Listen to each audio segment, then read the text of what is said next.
We're working on the push position, so we've got our shoulders back, pull our shoulder blades together, and we're working through the last part of the swim stroke there. Nice low body position.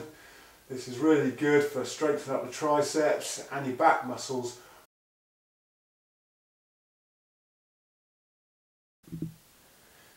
So this is a progression of our thread the needle exercise. Really good exercise for working on shoulder stability and strengthening your rotator cuff.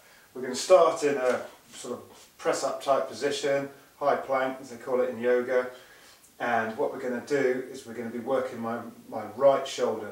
So I'm going to keep my hips low, I'm not going to stick my bum right up in the air, have my feet about hip width apart, and I'm going to take my left arm and reach up towards the ceiling. Comfortable range of movement. And with my left hand I'm going to rotate around, reach underneath my right arm and back out again.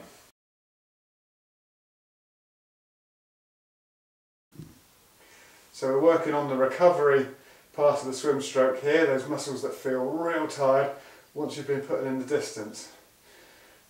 The idea is that we're working our back muscles, the back of our deltoid, and we're trying to raise our hands up into a nice dive position at the top of the stroke, which simulates your catch just before you enter the water.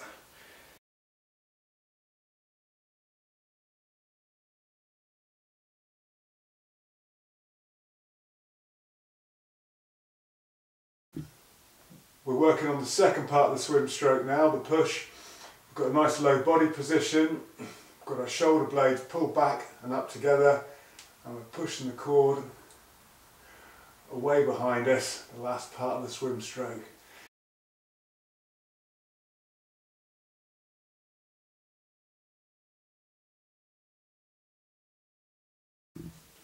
This exercise strengthens the back of the shoulder, round the shoulder blade and your upper back, and works your rotator cuff muscles.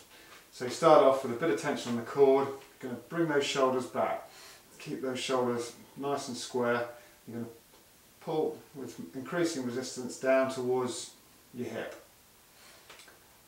Do not let your shoulder dip forward during the operation, you've got to keep your shoulder pinned backwards.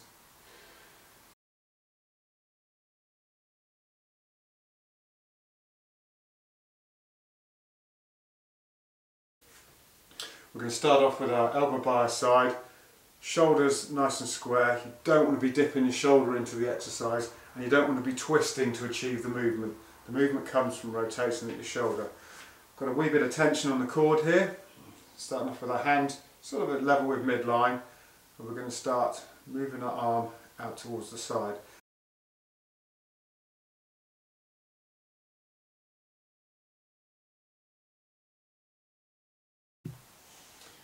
A good exercise for working strength and stability around your shoulders, really good for swimmers, is in this position here. You have your knees between your hands, and they're right between your hands. You curl your toes under and you push up towards the ceiling. Each time your knees come down, they're between your hands. Don't let them touch, just let them come within a millimetre of the floor.